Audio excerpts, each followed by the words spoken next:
Si Hayato ay isang walang kaalam-alam na tanga na na-brozone ang childhood friend niya kasi mukha siyang pangit na batang lalaki. Pero, nang lumaki siya at naging hot baddie, biglang naging perfect gentleman si Hayato at ginawa ang lahat para makuha ang atensyon niya. Nagsimula ang lahat nang sabihin ng best friend ni Hayato, si Haruki, na lilipat na siya sa Tokyo. Nalungkot si Hayato sa balita, pero siniguro niya kay Haruki na hindi niya ito malilimutan at nangako siyang hahanapin siya balang araw para makapagkumpara sila. 7 taon ang lumipas, si Hayato at ang kapatid niyang si Hameko ay lumipat na sa Tokyo para sa bagong simula. Habang nagpe-prepare siya ng breakfast para sa kanila, nagtataka si Hameko kung dapat ba niyang i-curl ang buhok niya para sa kanyang unang araw sa school. Pero sinabi ni Hayato na kahit anong gawin niya, mukha pa rin siyang pangit na chihuahua.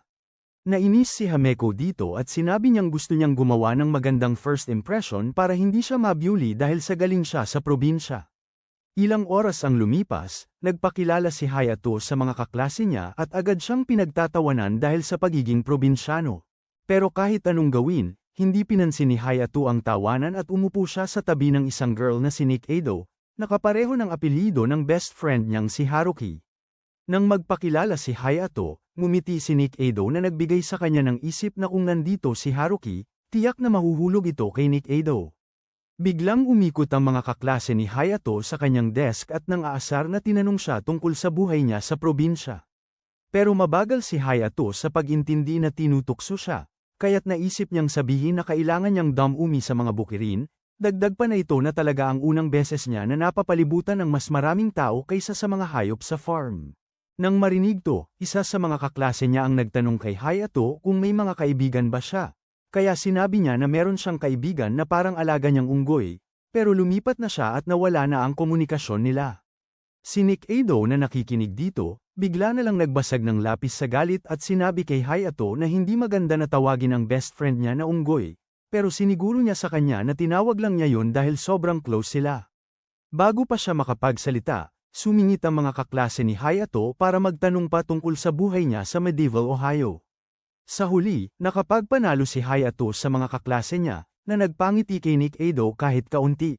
Pero, akala ni Hayato, galit na galit si Nick Edo sa kanya at gusto niyang linawin yun. Nang malapit na siyang magsalita, tinawag siya ng teacher at umalis ng klase. Nakita ito ni Mori at sinabi kay Hayato na dapat na niyang itigil ang pagkakakrush kay Nick Edo kasi sobrang ganda nito. 10 out of 10, hindi lang matalino at athletic, kundi may mabait na puso pa. At maraming mga tao ang nahuhumaling sa kanya. Agad na sinagot ni Hayato si Mori na hindi siya interesado kay Nick Edo at naisip niya kung gaano siya kaiba sa Nick Edo na kilala niya, na sobrang wild at tanga. Pero nagtataka rin siya kung bakit sobrang malamig ni Nick Edo sa kanya, supposed to be sweet girl siya. Maya-maya, naglalakad si Hayato sa school para kumain ng lunch sa tahimik na lugar nang makita niyang may isang girl na abala sa kanyang garden. Nakita to ni Hayato, kaya nagbigay siya ng tips kung paano magtanim ng prutas, na talagang namangha sa kanya, kaya sinabi niya na tumulong siya dati sa isang farm. Habang sinasabi ng girl kay Hayato na galing siya sa gardening club, biglang sumulpot si Nick Edo at sinabing tinatawag siya ng teacher.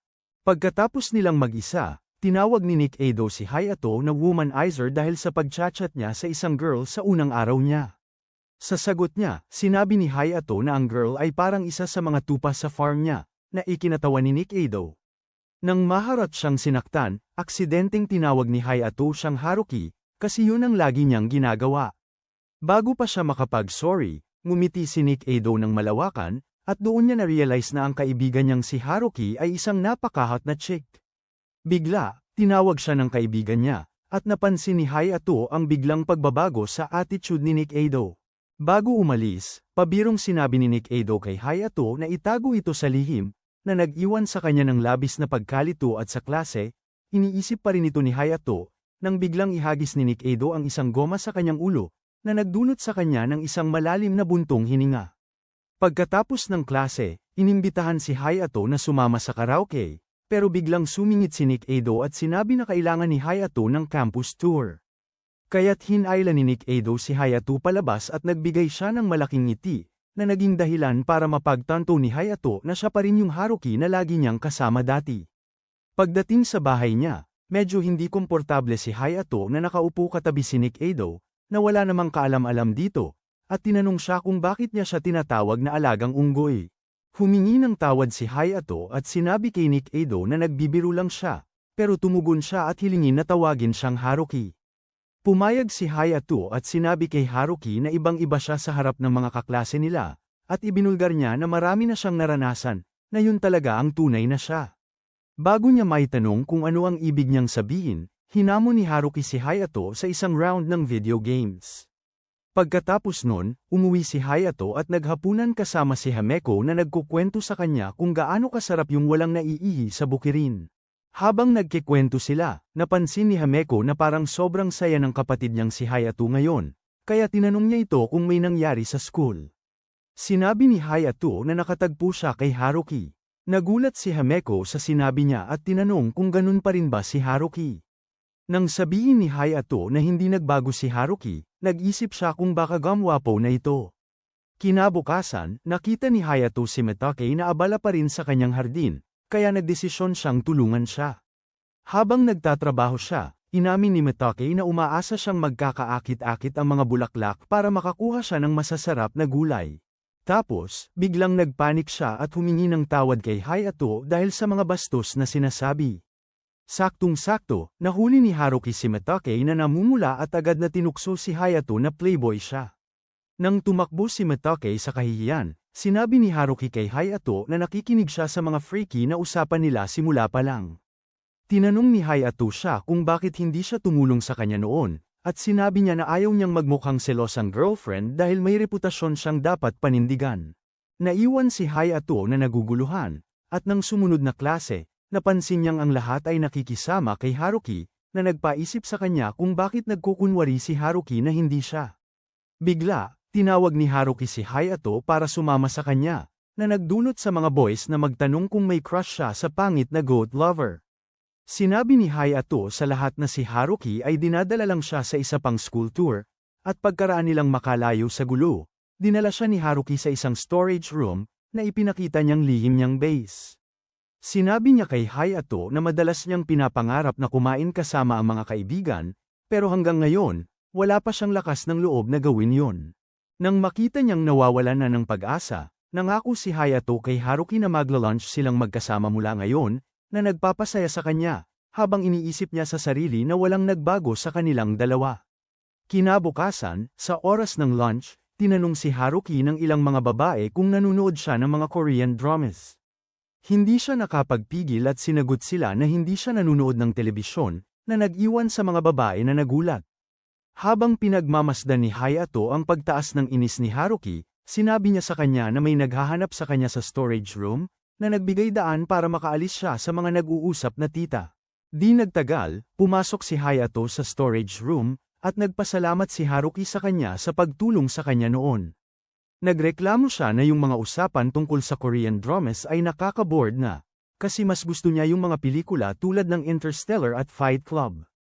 Kaya naman, nagtanong si Hayato kay Haruki na maghanap ng grupo na mahilig sa mga pelikulang yun, pero sinabi niya na puro lalaki lang ang nanonood ng mga ganyan, at inamin na nung nasa dating school siya, akala ng lahat ay Japanese Mia Khalifa siya kasi mas nakaka-connect siya sa mga lalaki. Napatawa si Hayato sa sinabi niya, at nung sinampal siya ni Haruki sa inis, mahinahon siyang pinatpat ang ulo niya, sabay sabi na ganito niya kalimitang pinapakalma ang kapatid niya. Nakita ni Hayato si Haruki na nakakunot ang noo, at biglang bumilis ang tibok ng puso niya dahil sa cute ni Haruki sa moment na yon. Wala siyang kaalam-alam dito. Nagreklamo si Haruki sa kanya na pangit siya sa usapang babae, kaya't sinabi ni Hayato na magpanggap na lang siyang matagal na niyang ginagawa yon. Sa sinabi niyon, tinanong ni Haruki si Hayato kung sa tingin niya mali siyang ipakita na parang sweet feminine princess siya. Sumagot si Hayato na hindi siya nag-iisip kasi isang brain cell lang ang meron siya, at iniimpok niya yun para sa tamang video na papanoorin. Ramdam ni Haruki ang ginhawa habang binubuksan niya ang kanyang lunchbox, at nakita niyang mga baniling rice cakes lang ang laman. Pero nang makita niya ang mga homemade rice croquettes ni Hayato, bigla siyang nalanghap, habang buong pagmamalaki niyang ipinapakita na siya ang gumawa nun. Sa hindi malamang dahilan, parang nalungkot si Haruki, pero bago pa man siya makapagpahayag, napansin nila ang isang magkasintahan sa labas, kaya mabilis silang umilag. Nang marinig nila ang magkasintahan na naglalambingan, naging awkward sila. Kaya sinubukan ni Haruki na gawing magaan ang sitwasyon sa pamamagitan ng isang nakakatawang biro. Kinabukasan, dumating si Haruki sa Walmart, at natagpuan si Hayato sa bahagi ng Legos. Nang makita siya, nagpanik si Hayato at parang gustong tumakas, pero ipinakita ni Haruki ang litrato ng bahay na ginawa niya gamit ang Legos. Biglang napansin ni Hayato na kamukha ng bahay niya sa baryo yun, pero bago pa siya makapagkomento, na in love na si Haruki sa pagbili ng mas maraming Legos. Pagkatapos nilang mamili, umalis na sila, at nagpa siya si Hayato na dalhin ang mga bag ni Haruki, na ikinatuwa niya, habang naaalala ang araw na nangako si Hayato na mag-lunch sila. Pagdating sa bahay niya, ibinagsak ni Hayato ang mga shopping bags at malapit na siyang umalis nang tanungin siya ni Haruki tungkol sa Instagram account niya. Pero itong loko-loko, inamin pa na wala siyang cellphone, kaya sobrang naiinis si Haruki, kasi hindi na siya makakapag-send ng AI reels tungkol sa pangloloko sa saging. Pag-uwi ni Hayato, nakita niya si Hameko na abala sa phone niya, kaya tinanong niya siya kung talagang mahalaga ang cellphone. Sumagot siya na parang bawat farm kailangan ng traktora, kailangan din ng tao ng cellphone para sa mga pang-araw-araw na gawain. Nang tanungin siya ni Hameko kung bakit biglang interesado si Hayato sa modernong teknolohiya, sinabi niya na nagalit sa kanya si Haruki dahil wala siyang phone. Sinabi ni Hameko sa kanyang tanga na kapatid na sigurado daw na miss siya ni Haruki, kaya gusto niyang makipag-ugnayan dito. Napaisip si Hayato na kung meron siyang cellphone, sana nakapag-usap pa sila ni Haruki nang lumipat ito sa Tokyo. Kinabukasan, nag-aalaga si Matake sa kanyang hardin nang dumating si Hayato at sinilungan siya mula sa ulan. Napansin niya na matagumpay na nakapagpatubo si Matake ng mahahabang gulay para sa mami niya, kaya pinuri niya si Matake sa sipag nito. Dahil dito, ibinibigay ni Matake ang ilan sa mga gulay niya kay Hayato, sinasabing dahil sa kanya siya nakapagparami ng mga ito. Tinanggap ni Hayato ang alok, nang biglang itanong ni Matake ang tungkol sa Instagram account niya. Pero humingi siya ng tawad, na nagpaisip sa kanya na tinatanggihan siya. Pero agad na nilinaw ni Hayato na wala siyang cellphone, kasi sa baryo nila, ang komunikasyon nila ay sa pamamagitan ng mga kalapati. Nang magsimula ng tumawa si Matake, nangako si Hayato na bibili siya ng cellphone sa lalong madaling panahon. Pagdating ni Hayato sa klase na parang basang Wallace, mabilis na pinunasan ni Haruki ang kanyang mukha gamit ang panyo niya, na nagulat ang lahat. Napansin ito ni Hayato at kinakabahan niyang kinuha ang panyo at sinabi kay Haruki na ibabalik niya ito bukas, pero tumanggi siya at sinabi na ibigay niya ang numero niya para makuha niya ito sa bahay niya. Sa sandaling yun, na-realize ni Hayato na ginagawa ito ni Haruki ng sinasadya, dahil napansin niyang todo ang atensyon ng mga kaklase nila sa usapan nila. Kaya nang sinabi niyang hindi niya maibigay ang numero ni Haruki, biglang naawa ang lahat kay Hayato. Habang ang mga simps niya ay nagtatanggol sa kanya, nilinaw ni Hayato na wala siyang cellphone, na sobrang nagulat sa kanila kaya't dinala nila si Hayato sa labas para tanungin kung paano siya nabubuhay hanggang ngayon. Nang makita ito, nagbigay si Hayato ng nakakatawang tingin, at pagkatapos ng klase, sinabi niya sa kanya na bumili na ng cellphone o else siya na lang ang walang kasali sa group chat. Ngayon, medyo naiinis na si Hayato at sinabi kay Haruki na magkakaroon na siya ng Android sa lalong madaling panahon. Pero, imbes na itigil ang usapan, tinanong siya kung bakit wala siyang cellphone sa una, sabay sabi na kahit mga taga-baryo may cellphone na. Aaminin ni Hayato na may mga magsasaka na may iPhones kasi gusto nilang mag-record ng mga thirst traps habang gumagamit ng traktora. Sa wakas, sinabi niya kay Haruki na wala siyang cellphone dahil hindi niya alam kung anong model ang bibilhin dahil sobrang dami. Habang tumatawa sa kanyang pagiging simple, sinabi ni Haruki na matutulungan siya sa pagbili ng isa. Matapos magkasundong mamimili ng cellphone sa weekend, umuwi si Hayato para kumain ng hapunan kasama si Hameko, na nagsabi sa kanya na gustong-gusto niya ng ice cream. Nagtinginan silang dalawa. Napagtanto nilang ito na ang unang beses nila na mamili sa gitna ng gabi. Pagdating nila sa Walmart, napansin ni Hameko ang isang hot babe at sinabi sa kapatid niyang tingnan siya. Pero, si Haruki pala yun, kaya nang makita niyang may kasama si Hayato na babae, nainggit siya at tinanong siya kung kasama niya ang girlfriend niya, na nagpapanik sa kanya. Samantalang si Haruki, tuloy-tuloy sa kwento tungkol kay Hayato na playboy na maraming chicks, hanggang sa pinigilan siya nito at ipinakilala si Haruki sa kapatid niyang si Hameko, na nagulat silang dalawa. Sinabi ni Hameko kay Haruki na ang ganda-ganda na niya, habang proud na inamin ni Haruki na ito'y isang disguise lang, at sa loob-loob niya, tomboy pa rin siya. Dito, sinabi ni Hameko na sinabi ni Hayato sa kanya na pangit siyang gorilla, na nagpagalit kay Haruki. Sinabi ni Haruki kay Hameko na magpalitan sila ng contact, kasi kabaligtaran ni Hayato na parang tao ng kuweba, may cellphone siya. Sa puntong yun, tahimik na pinapanood ni Hayato ang kanyang kapatid at kaibigan na nagbabangayan hanggang sa madilim na. Kinabukasan, dumating si Haruki na may mga eye bag sa ilalim ng mata niya, at habang nag-aalala ang mga simps niya, alam ni Hayato na buong gabi siyang nag-chat kay Hameko. Biglang tumanggap si Haruki ng isa pang text mula kay Hameko, na nagbigay ng ngiti sa kanyang mukha. Nakita ito ng mga simps niya at nagtataka sila kung may relasyon ba siya sa isang matabang Discord mod na tinatawag siyang Kitten. Bago pa man ma-label si Haruki bilang isang thoughty girl, malakas na tinanong ni Hayato kung nagte-text ba siya sa girlfriend niya, na nagbigay kay Haruki ng pagkakataon na ipakita sa lahat ang picture nila ni Hameko, habang sinasabi niyang buong gabi silang nag-usap ng kanyang matandang kaibigan. Pagkatapos ng klase, sa supply room, nagpasalamat si Haruki kay Hayato dahil sa pag-save ng reputasyon niya. Binigyan niya ito ng unan, na sabi niyang regalo para sa kanya. Biglang tumingin si Haruki kay Hayato na parang nahihiya, kaya't nag-jump sa saya ang ating bida. Pero sinabi ni Haruki na gusto niyang kumain ng lunch niya kasi nakalimutan niyang bumili today. Napabuntong hininga si Hayato, naisip niya na wala siyang makukuhang guwak-guwak, at tahimik niyang inaalok ang lunch niya kay Haruki. Habang umuupo sila para kumain, sinabi ni Hayato na wala siyang extra chopsticks, pero sinabi ni Haruki na may daan-daang extra chopsticks siya. Nang marinig to, nalungkot si Hayato para kay Haruki kasi frozen food lang ang kinakain niya, at pwede itong magdulot ng ligma. Ayaw maging emosyonal, sinabi ni Hayato kay Haruki na halos hindi nakapasok si Hameko sa school ngayon dahil magdamag silang nag-usap.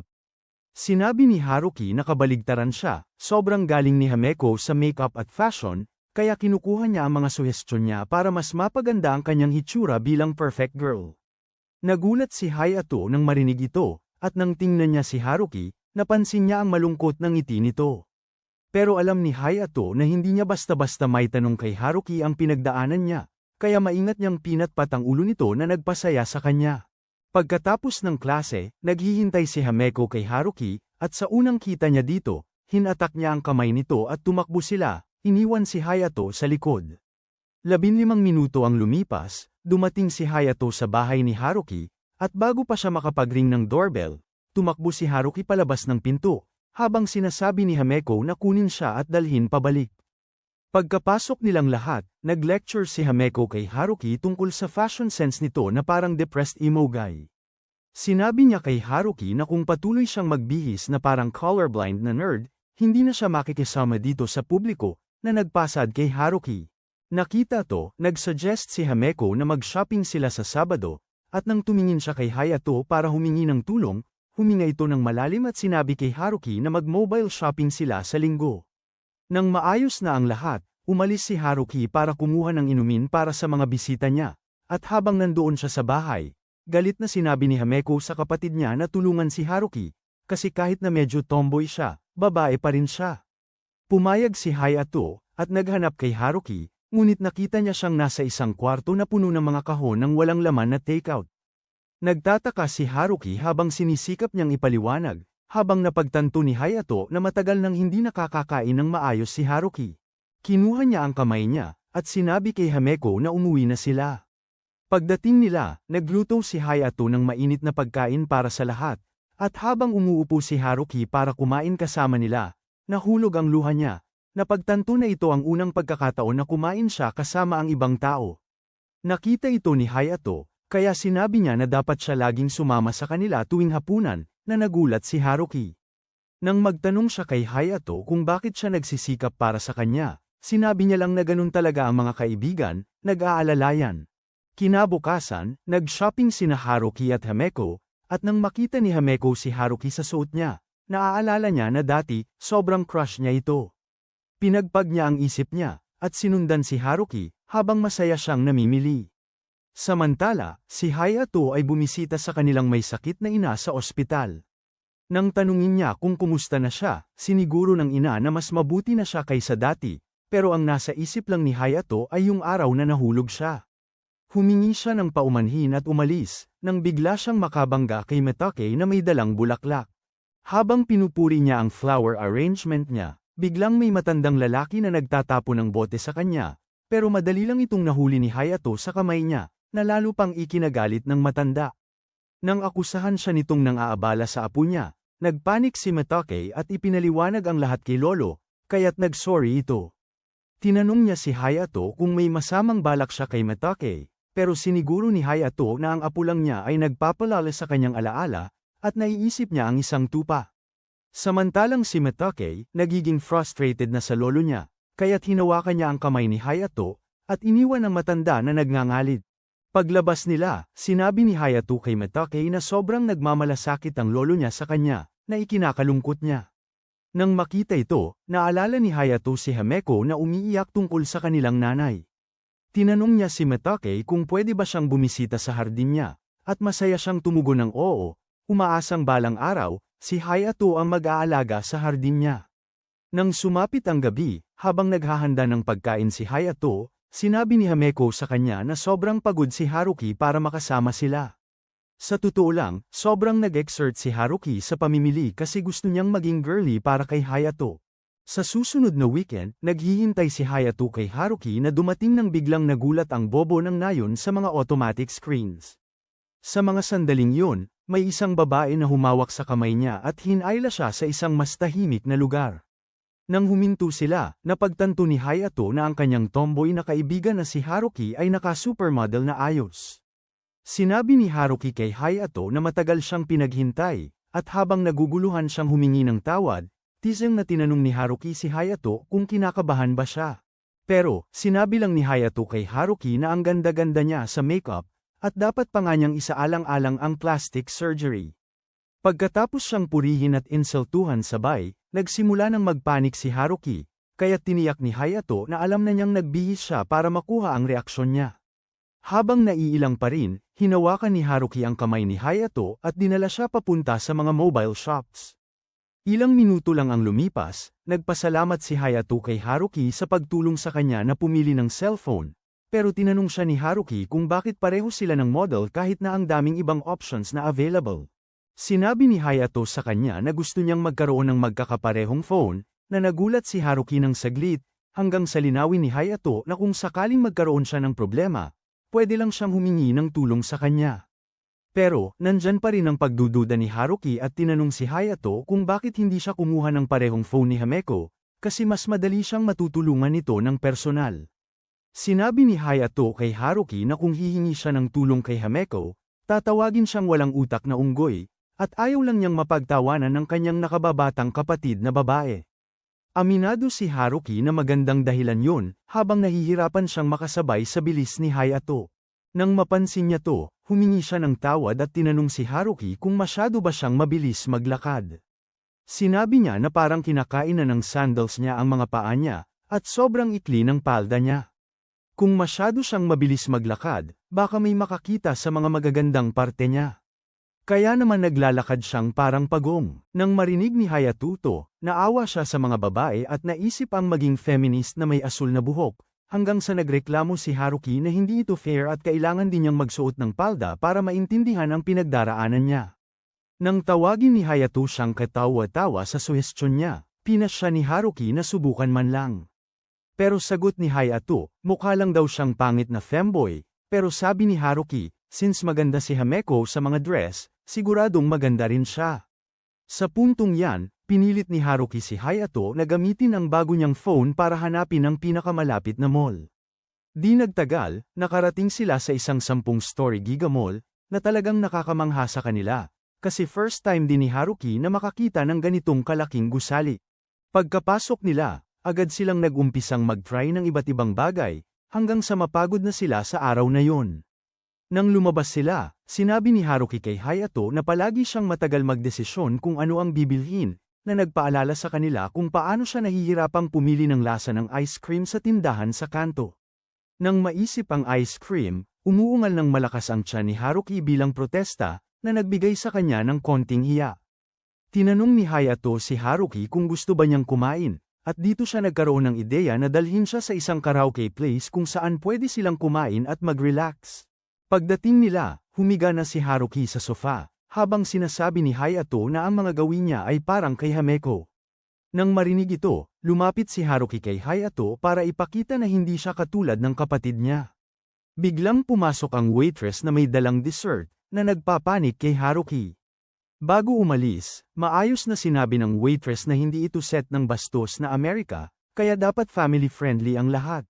Pagkaalis niya, sobrang nahihiya si Haruki, sabay sabing mukhang cheap siya, at umamin si Hayato na parang medyo trashy nga. Kaya naman si Haruki, nagtatakip ng mukha sa hiya. Nang makita to ni Hayato, sumali na siya, kasi ayaw niyang mag-isa si Haruki sa pagkain ng cake.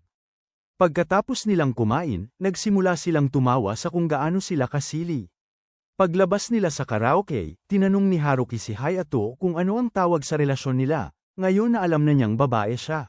Sumagot si Hayato na parang wala namang nagbago sa kanilang pagkakaibigan kapag magkasama sila. Nang marinig ito, masayang tumakbo si Haruki sa unahan, at nang makasabay siya, napansin ni Hayato na may drama na kinukunan sa kalsada. Habang naririnig niya ang mga tao na nagkukwento ng masama tungkol sa leading actress na si Takara Mao, biglang tumakbo si Haruki sa kabaligtaran, na nag-iwan kay Hayato na naguguluhan. Pagkaakyat ni Haruki at malapit ng mat-amba, nahuli siya ni Hayato, at sa halip na magtanong, hinawakan niya ang kamay nito, at naglakad na silang pauwi. Sa daan, sinabi ni Haruki kay Hayato na mukhang mas mataas siya ngayon, na naaalala pa ang mga panahon na siya ang nag-uumpisa ng hype sa kanya. Sinabi niya kay Hayato na nag-iisa lang siya sa bahay, at bago pa siya makapagpatuloy, bigla siyang na-emotional nang makita ang isang babae na nag-e-enjoy sa family day out. Nang makita ito ni Hayato, naisip niya na hindi dapat nag-iisa si Haruki ngayon, kaya tinanong niya ito kung gusto niyang sumama sa kanila para sa dinner, at masaya siyang tumanggap sa imbitasyon. Isang oras ang lumipas, nag-dinner sila Haruki kasama si Hameko at Hayato, at pagkatapos nito, tinulungan ni Haruki si Hameko sa kanyang math homework. Nang dumating na ang oras para umuwi, napansin ni Haruki na umuulan ng malakas sa labas, kaya't sinabi niya kay Hayato na bigyan siya ng payong. Pero sa huli, nagdesisyon siyang umuwi sa gitna ng ulan, pero hinawakan ni Hayato ang kamay niya at sinabing magpalipas ng gabi. Nagulat si Haruki at tinanong si Hayato kung dahil ba sa ulan, tumigas ang kanyang alaga, pero sinabi ni Hayato na ayaw lang talaga niyang umuwi siya ngayon. Makalipas ang ilang oras, nakita ni Hayato si Haruki na suot ang kanyang damit at tinanong siya kung bakit hindi niya hiniram ang mga damit ni Hameko. Sinabi niya na nagalit si Hameko sa kanya nang sabihin niyang masyado nang malaki ang kanyang dibdib para sa mga damit nito. Habang tumatawa si Hayato, sinimulan siyang batukan ni Haruki dahil sa pagtawa sa kanya. Nang mapansin ang matibay na likod ni Hayato, sinabi ni Haruki na sobrang iba na sila kumpara noong mga bata pa sila. Bilang tugon, sinabi ni Hayato kay Haruki na ang saya-saya niya kasama siya ngayon. Inamin niya na simula nang umalis siya, nakaramdam siya ng kalungkutan, pero nang magkita sila ulit, naging masaya na ulit ang lahat. Dahil dito, nangako si Hayato kay Haruki na palagi siyang nandyan para sa kanya mula ngayon, na nagpasimula ng luha sa kanyang mga mata. Nang makita ito, sinabi ni Hayato kay Haruki na umasa siya sa kanya, at pagkatapos magpahinga sa kanyang likod, nahulog si Haruki sa tulog. Matapos niyang ayusin si Haruki sa kama, umaasa si Hayato na balang araw, ibabahagi ni Haruki kung ano ang labis na bumabagabag sa kanya. Kinabukasan, nagising si Haruki na masaya, at nang lumabas siya, nakita niyang tulog na tulog si Hayato. Biglang bumilis ang tibok ng puso niya, at bago pa siya nakapag-isip, yumuko na siya para halikan si Hayato. Sa susunod na araw sa school, tinanong ni Mori si Hayato kung bakit may pulang mancha sa leeg niya, at sinabi niya lang na siguro kagat lang ng lamok yun. Umupo siya sa tabi ni Haruki, at sinabi niya na kumuha siya ng picture kasama ang kaibigan niya mula pagkabata. Nagulat si Hayato sa sinabi na yun, kaya kumuha siya ng phone niya at nakita ang litrato ni Haruki na nakapatong sa kanya habang natutulog. Doon naisip ni Hayato na yung lamok pala ay si Haruki. Mamaya sa apartment ni Hayato, pinapanood ni Hameko at Haruki si Hayato habang nagluluto ito na galit. Alam ni Haruki na siya ang dahilan ng galit ni Hayato, kaya humingi siya ng tawad, at bilang kapalit, masaya siyang tinanggap ito sa bahay, na nagpaiyak sa kanya. Ilang taon na ang nakalipas, sina Haruki at Hayato ay nagtangkang hulihin ng isang kambing, pero yung munting pilyo ay palaging nakakatakas na parang swerte na nawawala sa mga kamay mo. Sa huli, biglang tumakbo yung kambing papunta kay Hameko, pero bago pa man siya makapag-headbutt, sinagip ni Hameko ang sitwasyon. Si Hayato, sobrang nakahinga ng maluwag, sinabihan si Haruki na siguradong magagalit ang nanay niya kung pinabayaan niyang masaktan ang isang babae. Napaisip si Haruki at tinanong si Hayato kung wala siyang pakialam sa kanya. Agad namang nilinaw ni Hayato na alam niyang okay lang siya, kasi magka-partner sila, na ikinagayak kay Haruki. Sa kasalukuyan, nagigising si Hayato mula sa kanyang panaginip, nagtataka kung bakit sa halip na si Mia Khalifa ang makita, ang kaibigan niyang si Mitake ang napapanaginipan. Mamaya sa paaralan, tinutulungan ni Hayato si Mitake na lagyan ng pataba ang hardin, sinasabi na ang mga gulay ay parang tao rin, kasi nagagamit din sila sa kasiyahan. Habang nag-iisip si Mitake na dalhin ang pipino sa kama ng gabing yun, biglang napansin ni Hayato ang kanyang plot armor na tumutokso sa kanyang shirt. Habang naguguluhan siya, biglang dumating si Haruki na may towel, at sinabihan si Mitake na masyado siyang nakaka-distract para kay Mr. Bago pa lang ito, nang malaman ni Mitake kung anong nangyayari, kinuha niya ang tuwalya at tumakbo na parang mas mabilis pa sa pag-alis ng tatay mo para bumili ng gatas. Nang sila na lang ang natira, tiningnan ni Haruki si Hayato na parang galit na galit dahil kasama niya si Mitake. At bago pa siya nakapagpaliwanag, umalis na si Mitake na nagagalit. Mamaya sa klase, tumingin si Hayato kay Haruki para humingi ng suporta, pero patuloy siyang pinabayaan nito, na nagpaparamdam sa kanya na mas masahol pa sa dati. Sinabi ng teacher nila na mag-aral gamit ang mga printout mula sa nakaraang taon, kaya't wala ng choice si Hayato kundi humingi ng tulong kay Haruki. Pero bago ibigay ang kanyang handout, malakas na sinabi ni Haruki na huwag siyang titigan na parang tinititigan niya ang mga bubble plots ni Mitake. Nagalit ang buong klase, at nagsimula ang mga boys na IT si Hayato sa tawag na tao ng kultura. May ilan pa na nag-share ng kanilang mga kababuyan, tulad ng mga fetish nila sa mga kilikili ng furry.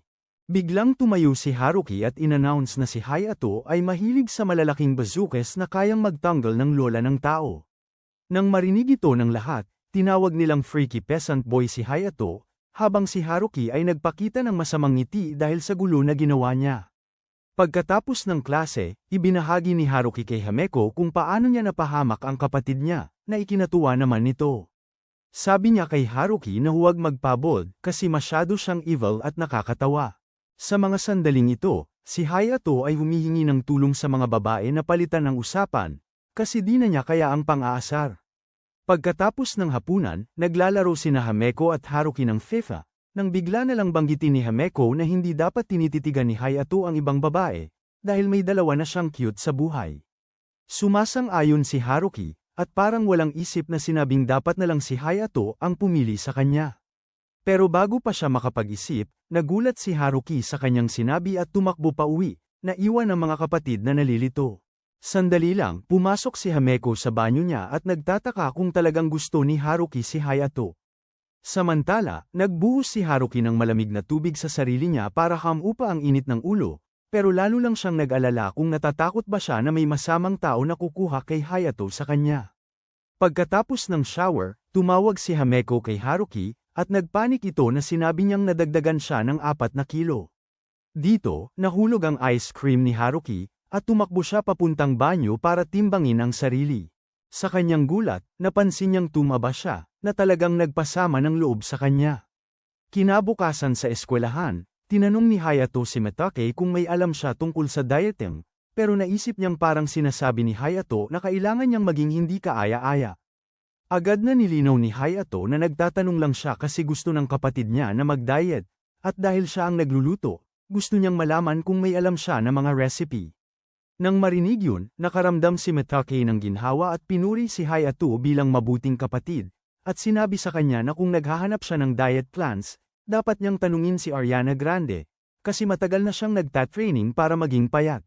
Nagpasalamat si Hayato kay Mitake, at sinabing dapat silang magpalitan ng mga recipe, lalo na't pareho silang mahilig magluto. Bago makasagot si Mitake, narinig nila ang isang babae na nagkukwento ng kanyang pag-amin sa isang blonde chad. Sinabi ni Mitake kay Hayato na ang batang yun ay si Keido, at sobrang sikat siya sa mga babae. Pero, alam ng lahat na si Keido ay laging tumatanggi sa mga baddies, dahil may iba siyang gusto. Nang marinig ito ni Hayato, medyo na-disappoint siya na may gustong makipag-dirty tango sa kanyang kaibigan mula pagkabata. Pagdating ni Hayato, nakita niyang napapalibutan si Haruki ng ibang mga babae sa klase. Sinabi ni Mori na nag-uusap sila tungkol sa pagdadayet kasi malapit na ang bikini season. Binalaan niya si Hayato na huwag makisama sa mga babaeng nagdadayet, kasi emotionally unstable sila at baka magalit sa'yo kung masyado kang malapit. Nang tanungin ni Hayato kung paano niya alam, sinabi ni Mori na panglima na niyang buhay ito. Lahat dahil sa kakakulit niya sa girlfriend niya habang nagda-diet siya.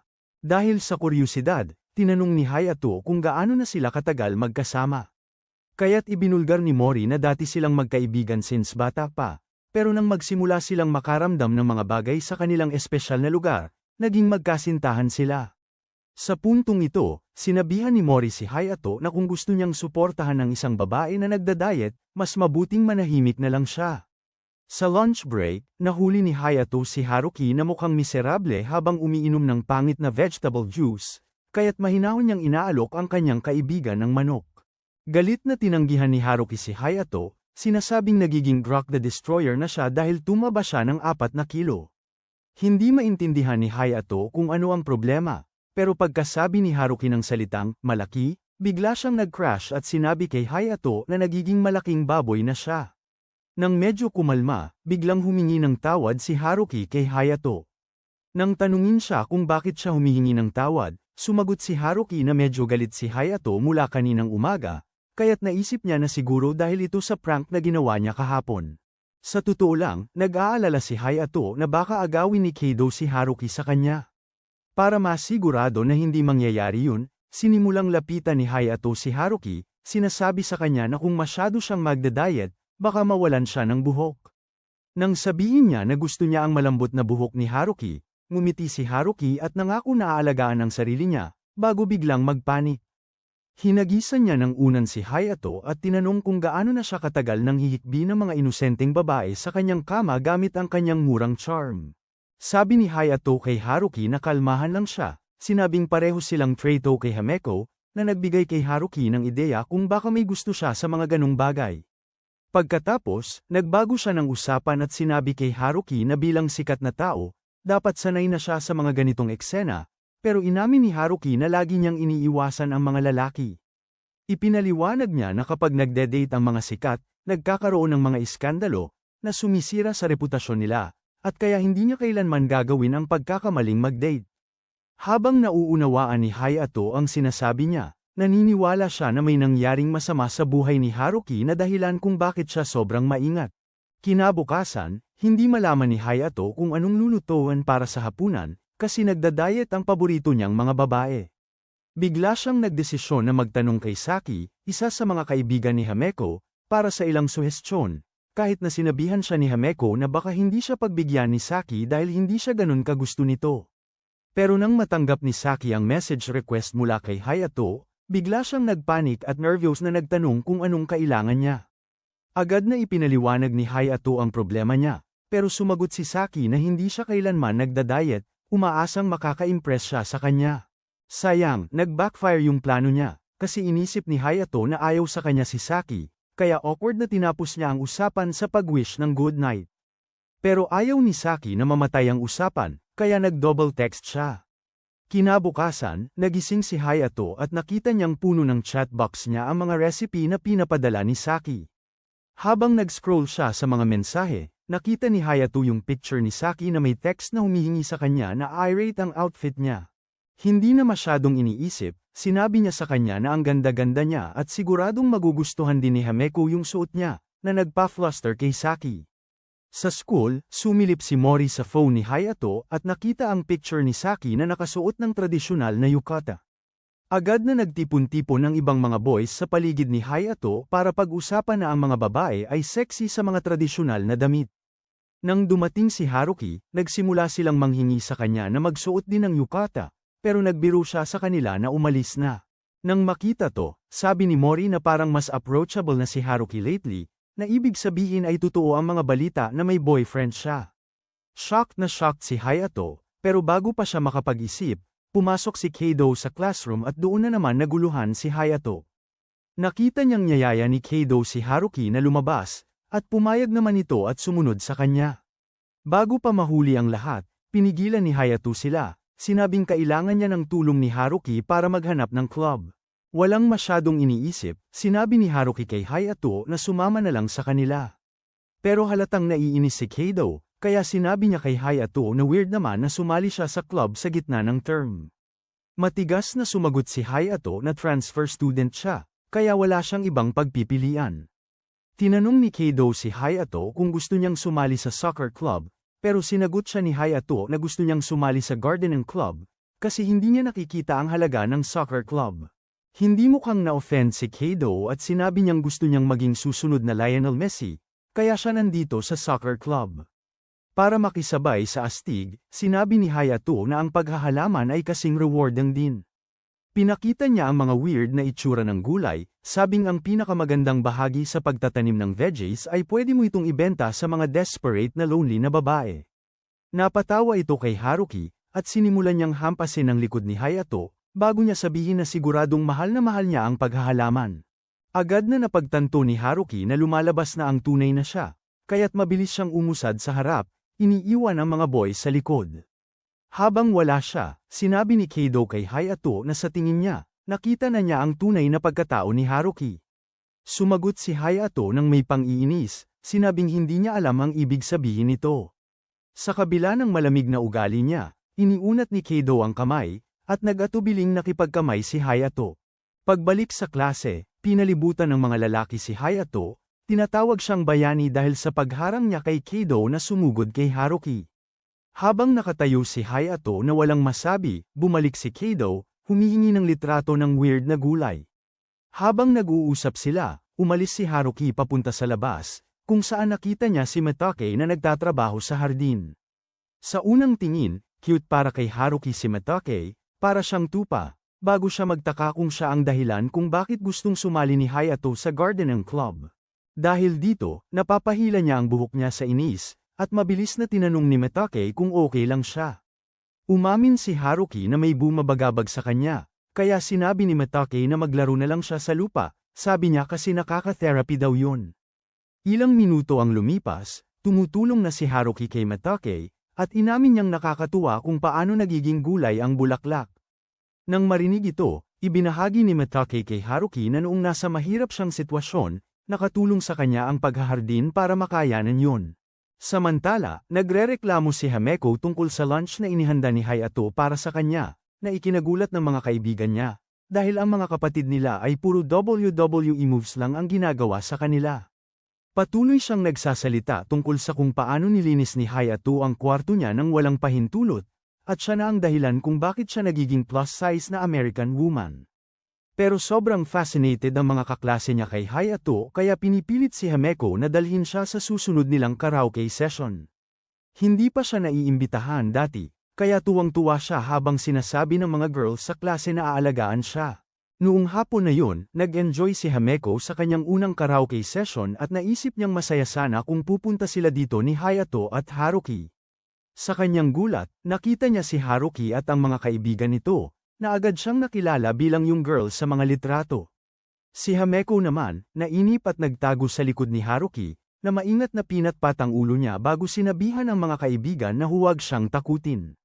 Bigla namang nakatanggap si Hameko ng text mula kay Hayato na nag-uutos sa kanya na mamili ng grocery, kaya napasama ang loob niya sa pagbuhat ng mga bag. Nag-alok si Haruki na tulungan siya at sinabi sa mga kaibigan niya na aalis na siya. Habang naglalakad sila palayo, iniisip ng mga babae na marahil si Hameko at ang kapatid niya ang dahilan kung bakit mas masaya si Haruki ngayon. Samantala, sinabi ni Hameko kay Haruki na nagulat siya sa kung gaano siya ka-mature kapag kasama ang iba. Sumagot si Haruki na ganun talaga siya kapag nasa paligid ng iba, kaya napagtanto ni Hameko na ang tunay na Haruki ay lumalabas lang kapag kasama siya at si Hayato. Habang nag-uusap sila, nakakita sila ng malaking aso na tumatakbo ng sabog.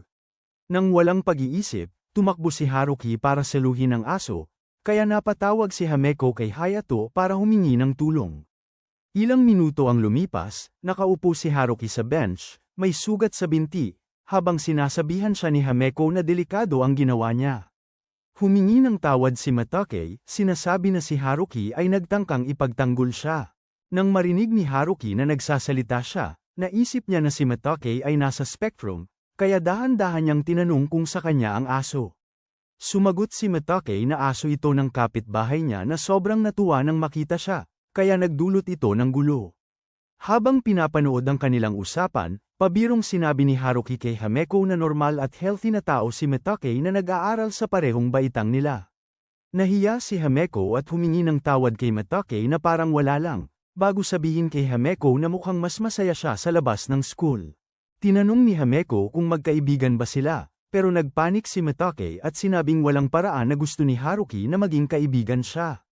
Pero sumagot si Haruki na hindi lang sila magkaibigan sa eskwela, kundi mga kasama sa gardening, na nagpapasaya kay Matake. Habang umaalis siya kasama ang aso, dumating si Hayato, pinagsasabihan si Haruki dahil nasaktan siya. Bago pa siya makapagreklamo, sinabi niyang sumakay na lang siya sa likod niya, kasi sira na ang binti niya. Kahit na mahiyain, sumakay si Haruki sa likod ni Hayato. Habang naglalakad sila, ngumiti si Hameko, na naaalala kung paano umasa si Haruki sa kanyang kapatid noon.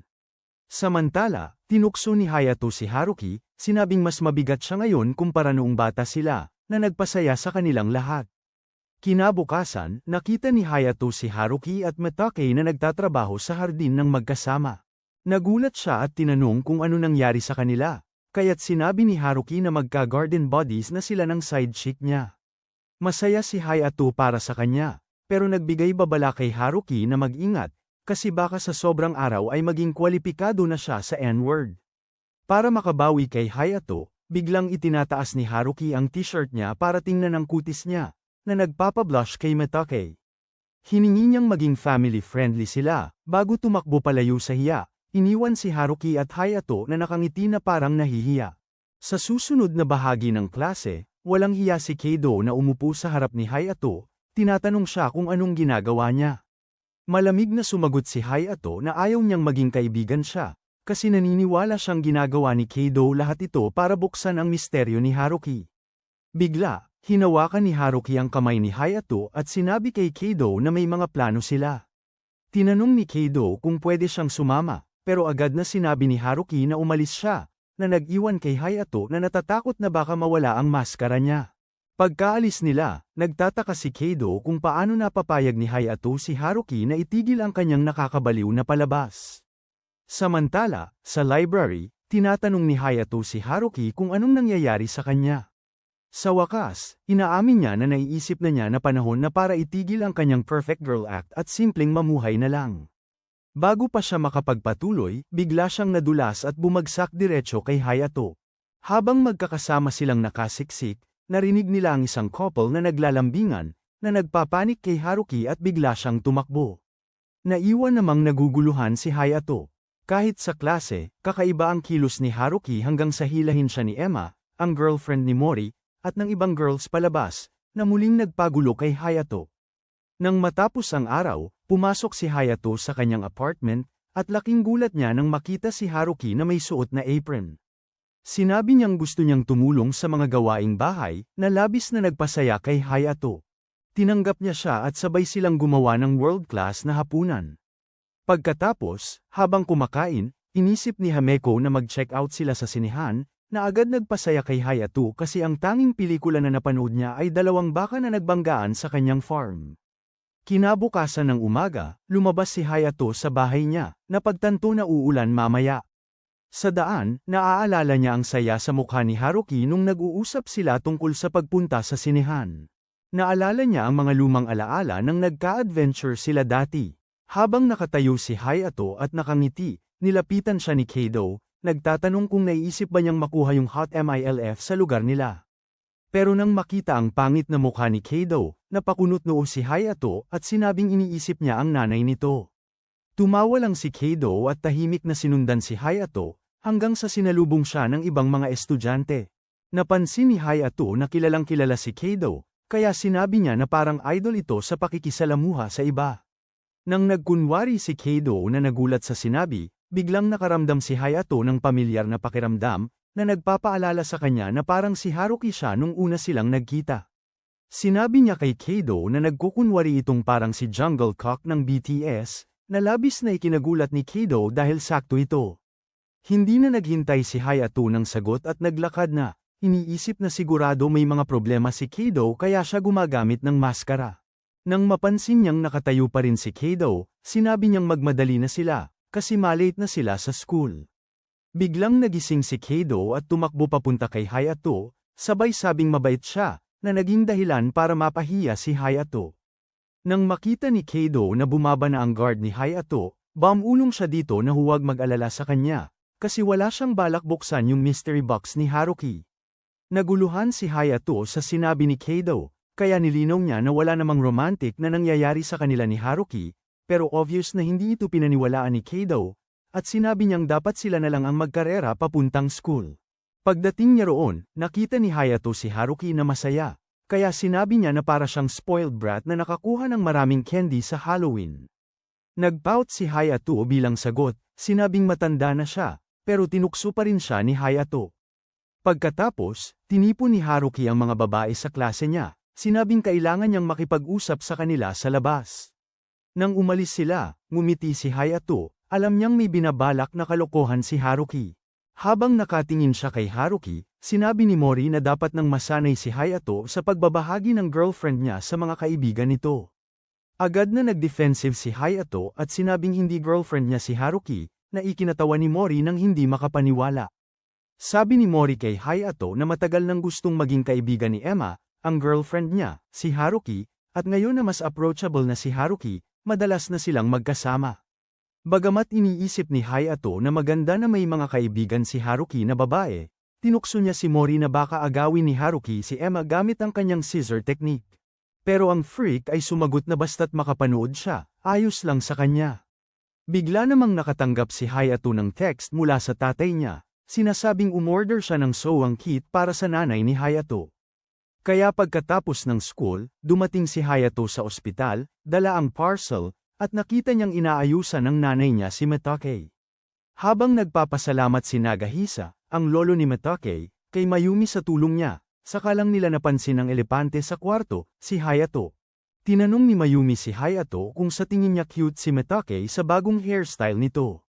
Sabi ni Hayato, oo, na ikinagalit ni Nagahisa, na sinabihan si Hayato na tigilan na ang panggugulo sa apo niya. Pero walang pumansin sa matanda kasi kalbo siya, at ibinigay ni Hayato ang sewing kit sa nanay niya.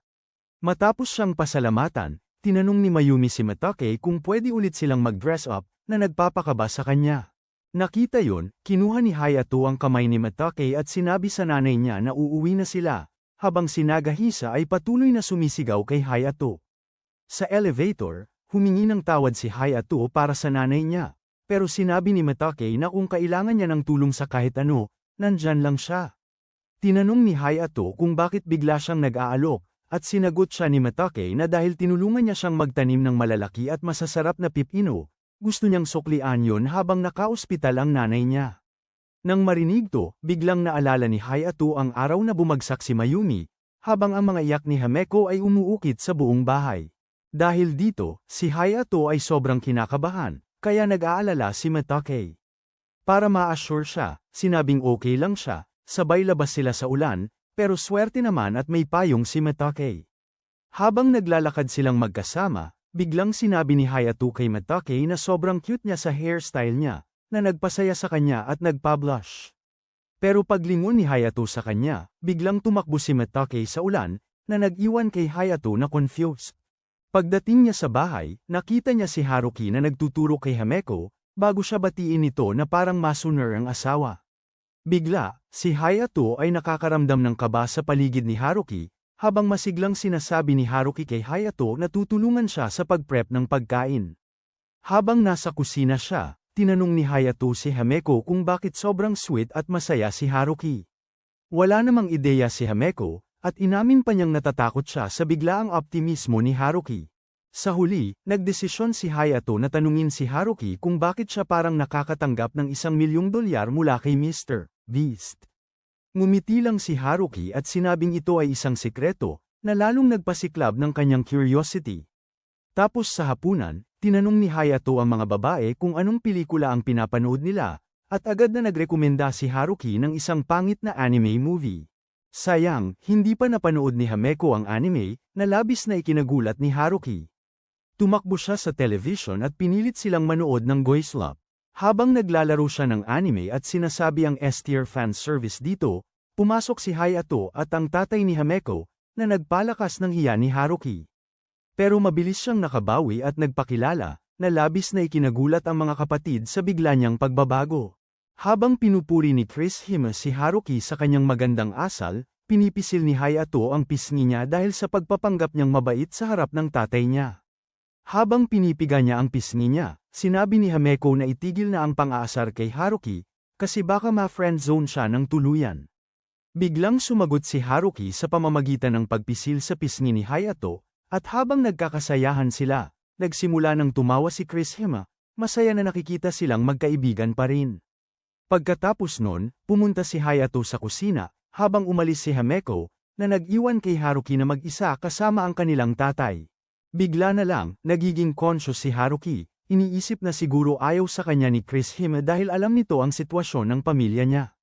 Pero bigla na lang siyang sinurpresa ni Chris Hime nang pasalamatan siya. Sinabi ni Chris Hime na matagal na niyang hindi nakita na masaya ang anak niya. Dumating naman si Hayato na may dalang pagkain, at pinasalamatan ni Chris Hime siya sa pagdadala ng sewang kit sa ospital. Nang marinig to ni Haruki, tinanong niya si Hayato kung bakit siya nandoon sa ospital, na nagulat kay Chris Hime na akala niya alam na ni Haruki ang tungkol kay Mayumi. Bago makapagbigay ng detalye si Hayato, nagbago siya ng usapan, pero agad na napagtanto ni Chris Hime ang nangyayari. Sinabi niya kay Haruki na talagang nagmamalasakit si Hayato sa kanya, dahil hindi niya sinabi ang tungkol sa sakit ni Mayumi. Alam niyang mag-aalala ito. Pareho silang namula, at bago makapagsalita pa ang tatay niya ng nakakahiya, dinala ni Hayato si Haruki sa labas. Sa daan pa uwi, parehong iniisip ni Hayato at Haruki ang isang bagay. Alam nilang matagal na silang hindi nagkita, at kahit marami silang katanungan, walang halaga yun hanggat magkasama sila ngayon. Sinabi ni Haruki kay Hayato na espesyal siya sa kanya, at pagkatapos nilang mentally na nagbigay ng backshot sa isa't isa, nagpatuloy sila sa kanilang lakad, lumalapit sa isa't isa sa bawat hakbang. Kinabukasan, naghihintay sina Hameko at Hayato kay Haruki sa labas ng mall, at nang dumating siya, nagulat siya nang makita si Hayato na nakak-pop idol. Nang makita ang reaksyon niya, tinukso ni Hameko si Haruki, sinasabing kaya ring magmukhang gwapo ng kapatid niya. Naiinis si Haruki, kasi umaasa siyang mapapaamo si Hayato sa ganda niya. Ayaw niyang matalo sa laban, kaya naman ipinagmamalaki niyang ipakita ang bagong Victoria's Secret plot armor niya, na nagpahi kay Hayato at Hameko. Ilang minuto ang lumipas, patuloy pa rin si Haruki sa pagmamalaki kung paano niya ginawang kamatis si Hayato sa kanyang mga alindog. Nawawalan na ng pasensya si Hayato, kaya hinawakan niya si Haruki sa buhok, sinabing itigil na ang kakasasalita. Naasar si Haruki, kaya agad niyang ginulo ang buhok ni Hayato, habang si Hameko ay nahihiya sa kanilang palabas. Nakiusap siyang itigil na nila ang pagiging mga bata, pero parang wala silang pakialam, hanggang sa nagtawanan si Keido at tinanong sila kung anong ginagawa nila. Nang makita si Keido, biglang pumasok sa isip ni Haruki at Hayato na para silang mga unpaid na clown sa harap ng publiko. Nahiya si Hayato at nagtataka kung bakit sila nakatagpo kay Keido, pwede namang si Mr. Beast. Habang nag-iisip siya kung paano ipapaliwanag kung anong ginagawa niya kasama si Haruki, nagpakilala si Keido kay Hameko, na nagtatago sa likod ni Hayato. Dito nagtanong si Keido kay Hayato kung bakit siya may dalawang magaganda sa tabi, at bago pa makasagot si Hayato, sinabi ni Haruki na itigil na ang pagpaparamdam ng hindi komportable kay Hameko. Mabilis na humingi ng tawad si Keido at pinuri si Haruki na sobrang cute niya, sinabing mas maganda siya ngayon kaysa dati. Nang tanungin niya kung para kay Hayato lahat to, proud na inamin ni Haruki na gusto niyang magpakitang gilas kay Hayato at Hameko. Ang loko-lokong ito, sinabi pa niyang napaglizi niya si Hayato sa pantalon niya dahil sa bagong plot armor niya. Bago pa lalo siyang mapahiya, pinigilan siya ni Hameko na magsalita, habang natatakpan naman ni Hayato ang kanyang mukha sa hiya. Bilang sagot sa lahat ng ito, biglang nagtawanan si Keido, kaya napagtanto ni Haruki na para siyang tanga sa harap ng isang estranghero. Habang kinukumbinse siya ni Hameko, humiling si Hayato kay Keido na itago na lang ang palitan na ito para maprotektahan ang dignidad ni Haruki sa paaralan. Tiniyak ni Keido na itatago niya ito, kaya nagpasya si Hayato na ibulgar na matagal na silang magkakilala ni Haruki, pero naisip na iyon ni Keido. Sabi niya kay Hayato na kita na niyang magkaibigan sila simula pagkabata batay sa mga galaw nila sa isa't isa. Pagkatapos magpakilala ni Hameko bilang kapatid ni Hayato, nagpaalam sila para pumunta sa sinehan, pero bago sila makaalis, nagtanong yung malungkot na loser kung pwede ba siyang sumama. Habang nakatayo si Hayato na walang masabi, nilapitan ni Haruki si Keido at inakusahan siya na may masamang balak. Nagdepensa si Keido, sinabing tinutulungan lang niya sila. Kung sasama siya, pwede nilang gawing parang double date kung sakaling makasalubong nila ang sinuman mula sa paaralan. Kung gusto ni Keido na maging boyfriend ni Hayato, nagpanik si Haruki at sinabi na ang lollipop ni Hayato ay kanya lang. Matapos kalmehin si Haruki, tumingin si Hayato sa mga desperadong mata ni Keido, at naisip niyang katulad lang siya ni Haruki. Tanong na hindi na nag-isip pa, sinabi niya kay Keido na pwede siyang sumama, pero may utang na loob siya sa kanya. Habang sobrang saya ni Keido, nalungkot naman sina Haruki at Hameko kasi ayaw nilang idagdag si Blondie sa group chat nila. Pagdating nila sa lugar, nagulat ang mga taga-baryo sa laki ng sinehan. Si Keido, na chill lang, tinanong si Hayato kung anong pelikula ang papanoodin nila, at nang sabihin itong anime movie, medyo nagulat si Keido. Ipinaliwanag niya na kadalasang nakapila ang mga tao para makita ang pinakabagong pelikula ni Takara Mao. Pero nang marinig ni Haruki ang pangalan, bigla siyang natigilan. Napansin ito ni Hayato at pinapunta si Keido para kunin ang mga tiket, bago pa magsimula si Haruki na umarte tulad ng ginawa niya habang nag-shooting ng pelikula ni Takara Mao. Maya-maya, bumalik si Keido na may dalang tickets, at biglang hinawakan ni Haruki si Hameko para dalhin siya palayo kay Keido.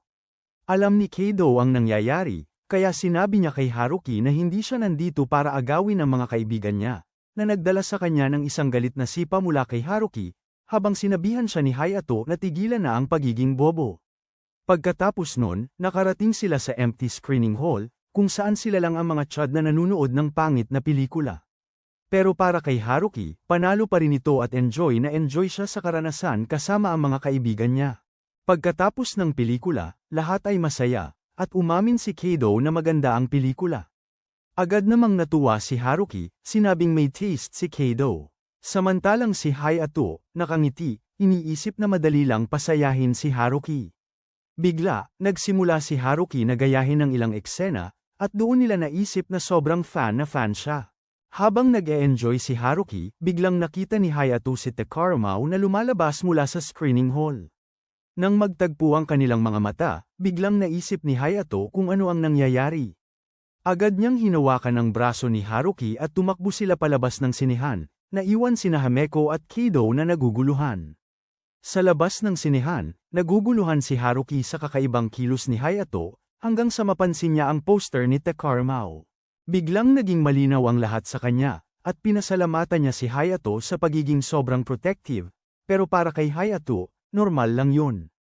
Pero para kay Haruki, malaking bagay yun. Kaya nangako siyang babayaran niya si Hayato balang araw, na medyo nagpa-nervous sa kanya. Nang sumunod sa isang restaurant, galit si Hameko kay Hayato dahil pinabilis sila palabas ng sinehan at nagreklamo na gusto niyang makita si Takara Mao. Ayaw niyang mag-trigger si Haruki sa pangalan nito, kaya nangako si Hayato kay Haruki na dadalhin niya ito sa masarap na pagkain kung ititigil na niya ang usapan. Sang-ayon siya. At lalo pang pinagaan ni Keido ang sitwasyon sa pamamagitan ng isang "You mama so fat" na biro. Habang nagtatawanan silang lahat, may grupo ng mga batang lalaki na lumapit sa table nila, tinatawag si Keido na traidor. Biglang natigilan si Keido nang sabihin ng isa sa kanila kay Hayato na ilayo ang girlfriend niya sa kanya, o kukunin niya ito para sa sarili niya. Tumingin si Hayato kay Haruki na naguguluhan, pero pareho lang silang walang kaalam-alam. Tapos, isa sa mga boys tinawag si Haruki na bobo kasi nahulog siya kay Keido. Nawala na si Hayato at sinabing oras na para umalis sila. Habang umaalis na sila, sinabi ni Haruki sa mga loser na hindi siya interesado kay Keido. Sa totoo lang, ayaw na ayaw niya sa pagiging owa nito. Sa sinabi niyang yun, tinawag ni Haruki silang lahat na mga loser dahil sinisiraan nila si Keido. Pero habang umiikot siya para umalis, may isa sa kanila na sinubukang mangbuli sa kanya, at nahulog si Haruki na parang naghug sa lupa. Sa labas ng restaurant, sinisikap ni Keido na ipaliwanag ang sitwasyon, pero sinabi ni Hayato na tumigil na siya, kasi hindi siya interesado. Pinahalagahan ng pagiging diretsyo nito, umamin si Keido na gusto niyang maging kaibigan sila, dahil sila lang ang totoong nakikitungo sa kanya. Matapos siyang tawaging melodramatic, sinabi ni Hayato na siya na ang bahala sa pagkain ng lahat, at dito na-realize ni Keido na tinanggap na siya ni Hayato. Pagkatapos mag-stop saglit sa karaoke bar, naghiwalay si Keido sa grupo, at sinabi ni Haruki sa mga kapatid na uuwi na rin siya. Habang pauwi, naaalala ni Haruki ang lahat ng masasayang sandali kasama ang mga kaibigan niya. Pero pagdating niya sa bahay, sinalubong siya ng sampal mula sa nanay niya. Sinabi ni Takara na dapat ay umuwi na lang siya, kaya tumakbo si Haruki sa ulan.